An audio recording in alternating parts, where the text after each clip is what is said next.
Xbox at the end of last year had a phenomenal release of games, like some of my favorites that they've ever released. So it kind of makes sense that if I'm looking at 2022 only, it kind of look a bit dry. But because of a lot of stuff they did last year, they have a bright future ahead of them if they get it right. But so far, it seems like having an Xbox this gen doesn't feel like you made a mistake. Stalker 2 looks dope. I'm excited to see if it can live up to the cult classic that the first one was. The fan base literally made what that game was. They fixed it, patched it, modded it all to hell, and it became something of a fan favorite. So hopefully the second one can come out polished and good enough so people can actually stick with it and enjoy it, not without having to deal with all the, fixes that the community has to do. But I'm excited. It looks good. I love creepy games like that, so yeah, I'm down. Starfield is the game that everybody's looking forward to next year for Xbox. Bethesda's big new IP in God knows how long. God. But yeah, I'm still not entirely on Bethesda's side because of Fallout 76, and technically Fallout 4 was bad as well, and they need to work harder to get my trust back. But I'm still watching it because the Bethesda magic can kick in, and I'll be there for hours just hating it and loving it at the same time.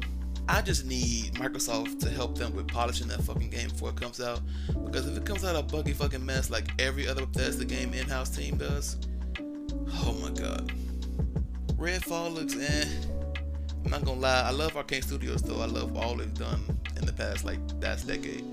But this game doesn't really do anything for me besides the character designs that you see in the CGI trailer. They're cool, but it doesn't look that appealing. Racing games, Forza Motorsport does nothing for me, but Forza doesn't miss, so it's gonna be another W. But I could care less, or couldn't care less, either one. Now, Hellblade 2 has some of the best graphics I've seen in a long time on console. Like, it's ridiculous. But the gameplay that they showed also did nothing. Like, nothing at all. Just threw a stick and then ran, and then threw another stick and then ran. But it looked good, so, I haven't played the first one. I'm interested in playing the first one, but I gotta see more of it to actually be like, okay, they got some money in hands. But other than that, it's solid. And I'm mainly interested in Crossfire X because Remedy is developing a single player campaign, and Remedy don't miss no matter what. Even when they do miss, it's still an experience that's like unique. So yeah, like hopefully this World War game, it's not a World War game, but it's a war game, Soldier Man game. So hopefully it's good. Hopefully it looks cinematic as fuck, and I'm down for that. So Remedy, you got me. Now personally, I'm more into the smaller games, like Replace, which art style looks fucking amazing. Somerville, which gives me creepy vibes. I love that, especially when indie games do it. They know how to hit you right in the creepy vibe and get you stuck there for a long period of time. It usually works, so I'm down for that. Scoring looks cool. It's another horror game. It's like has some type of budget, but I don't know much about Scoring except how disgusting the trailer looked. So yeah, that's something. And As Dusk Falls seems like a great narrative game. Like, God knows Xbox needs those because Halo's narrative isn't good to me. Gears narrative became dull to me. So, and Fable is either hit or miss.